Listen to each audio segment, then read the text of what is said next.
Stepdad wants me to pay rent for my own house after I turn 18. So I did this. Growing up, my relationship with my stepdad, Mark, was always complicated. He married my mom when I was 12, shortly after my dad passed away, and while I understood her need for companionship, Mark's arrival felt like an intrusion. Mark wasn't outright malicious, but his presence came with an unspoken hierarchy. He treated me like an extension of my mom rather than an individual, and his subtle need to assert authority over the household made it clear where I stood. "If you're under this roof, you follow my rules," he would often say, even when his rules felt arbitrary and unnecessary. I learned to keep my head down, avoiding unnecessary conflict.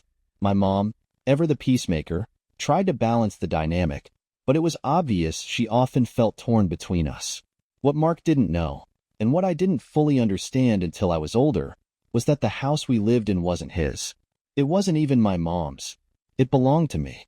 When my dad passed away, he left the house in a trust with strict instructions that it would transfer to me on my 18th birthday. My mom knew this, but chose not to tell Mark, likely to avoid the inevitable fallout. Instead, she let him assume that the house was hers, allowing him to act as though he was the one running the show. For years, I kept quiet about the arrangement, unsure of how to broach the subject. But as my 18th birthday approached, I began to notice subtle shifts in Mark's behavior. He started making comments about adulthood and responsibilities, often directing them at me during dinner conversations. "You're not a kid anymore," he said one evening, fixing me with a pointed look. "It's time you started pulling your weight around here." I nodded, not wanting to stir the pot, but inside, I couldn't help but wonder what he meant. I didn't have to wait long to find out. My 18th birthday came and went quietly, marked by a modest celebration at home. Mom made my favorite dinner, and a few close friends dropped by with gifts and well wishes. It was a simple affair, but it felt right, low-key and comfortable. Mark, however, seemed to have a different plan for how my newfound adulthood should unfold. A few days after my birthday, he called me into the living room for a serious discussion. His tone was casual, but there was an edge to it that immediately put me on guard. "Now that you're 18, we need to talk about responsibilities," he began, leaning back in his chair with a self-assured air. I nodded cautiously. "Okay. You're an adult now," he continued, "and adults contribute. Your mom and I have been covering all the expenses around here, mortgage, bills, groceries, but it's time for you to step up and do your part." I frowned, unsure of where this was going. "What do you mean?" Mark folded his arms, his expression firm. "I'm saying it's time you started paying rent." The words hit me like a freight train. Rent? In my own house? I struggled to keep my composure. "I don't think that's necessary," I said carefully. Mark's eyes narrowed. "Not necessary? You're living here for free while your mom and I shoulder all the costs. How is that fair?" I took a deep breath, deciding this was the moment to set the record straight. "Mark, the house doesn't belong to you, or Mom, for that matter. It's mine. My dad left it to me in a trust, and it officially transferred to my name on my birthday." The room fell silent as the weight of my words sank in. Mark stared at me, his expression shifting from confusion to disbelief. "That can't be right," he said, his voice rising. "Your mom and I have been paying the mortgage for years." "There is no mortgage," I said calmly.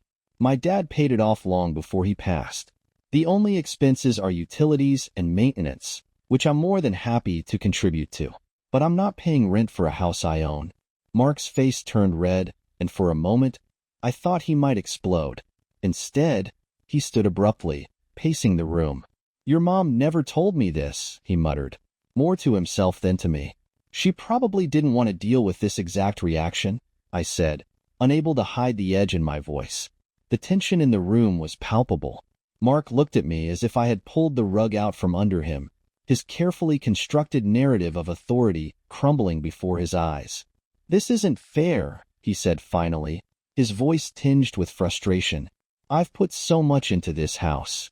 I met his gaze, my own unwavering.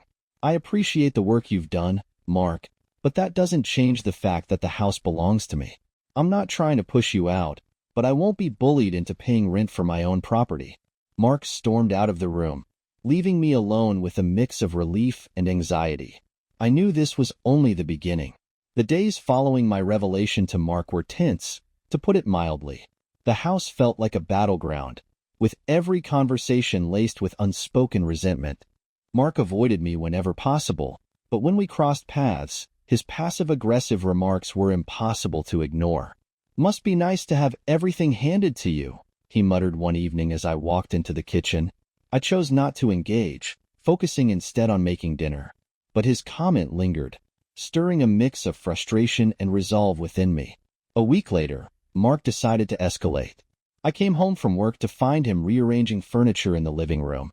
The couch was pushed to the center of the room, the coffee table was gone, and a pile of boxes had been stacked in the corner. "What's going on?" I asked, setting my bag down. "Making some changes," Mark replied without looking up. "This place needs a refresh." I crossed my arms, my patience wearing thin. "Mark, this isn't your house. If you want to make changes, you need to talk to me first." He straightened up, his face flushing with anger. "Are you serious? I've been taking care of this place for years, fixing things, paying the bills, and now you're telling me I need your permission?" "Yes," I said firmly. "That's exactly what I'm saying. This is my home, and I have every right to decide how it's managed." Mark's frustration boiled over. "You're just a kid playing at being an adult," he snapped. "You don't know the first thing about running a household." His words stung, but I refused to back down. "I may be young, but I know enough to stand up for what's mine. If you can't respect that, maybe you should reconsider living here." That evening, I called a family meeting. It was time to address the situation head-on and establish clear boundaries. When we gathered in the living room, I began by acknowledging the tension. "I know things have been difficult since my birthday," I said, my voice calm but firm. "But we need to find a way to move forward that works for everyone." Mark sat with his arms crossed, his expression defiant. My mom, ever the peacemaker, looked between us with concern. "I want to be clear about something," I continued. "This house belongs to me, and that's not going to change. But I also recognize that this is where we've built a life together, and I want to find a way for us to coexist peacefully." Mark snorted. "Coexist peacefully? Is that your way of saying I should stay out of your way?" "No," I said evenly. "It's my way of saying that we need boundaries. I'm happy to contribute to household expenses like utilities and maintenance, but I'm not going to pay rent. And any major decisions about the house need to be discussed with me first." Mom nodded, her expression thoughtful. "That seems fair," she said. "Mark, you've always been about fairness, right?" Mark's jaw tightened, but he didn't respond. "I'm not asking for much," I added. "Just respect for my role as the homeowner and a willingness to communicate openly." Mark finally spoke, his voice low. "Fine, but don't expect me to pretend I'm okay with this." "I'm not asking you to be okay with it," I said. "I'm asking you to respect it." The meeting ended with a tentative truce. Mark still wasn't happy, but he seemed to understand that pushing back would only make things worse. Over the next few weeks, the atmosphere in the house began to shift. Mark stopped making changes without asking, and while his occasional grumbles made it clear he hadn't fully accepted the situation, the open hostility subsided. For the first time in years, I felt like I could breathe. With the tension in the house beginning to subside, I knew the next step was solidifying the boundaries we had discussed. I didn't want to live in constant conflict, nor did I want Mark to feel like he was walking on eggshells.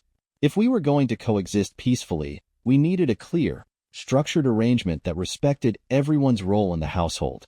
One evening, after dinner, I asked Mom and Mark to join me in the living room for another conversation.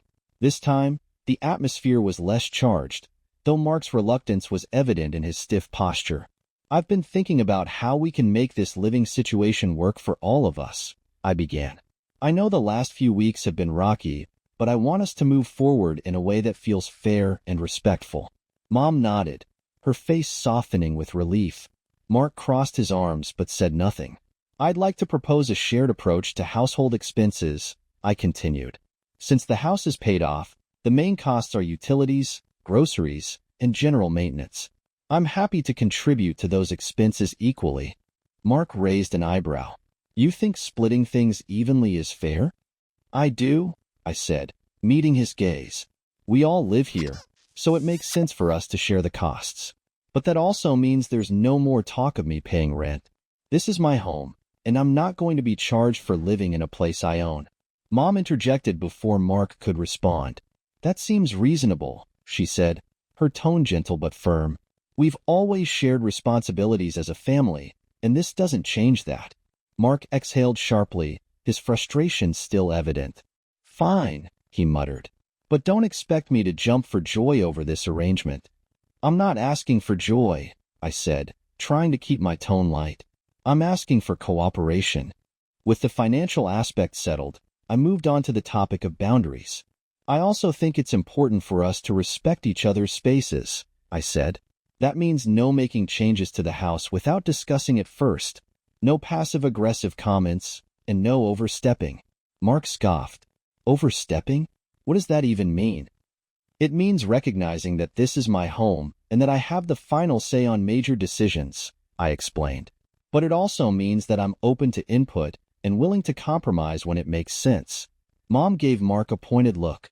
Mark, you've always been big on respect. This is about respecting Michael's role as the homeowner. Mark's jaw tightened, but he nodded begrudgingly. Fine, he said, as long as I get a say when it matters. That's all I'm asking for, I replied. The conversation ended on a surprisingly positive note. While Mark's reluctance was still palpable, he seemed to understand that resisting further would only create more tension. Mom, ever the diplomat, seemed genuinely hopeful that we were turning a corner. Over the next few weeks, the atmosphere in the house continued to improve.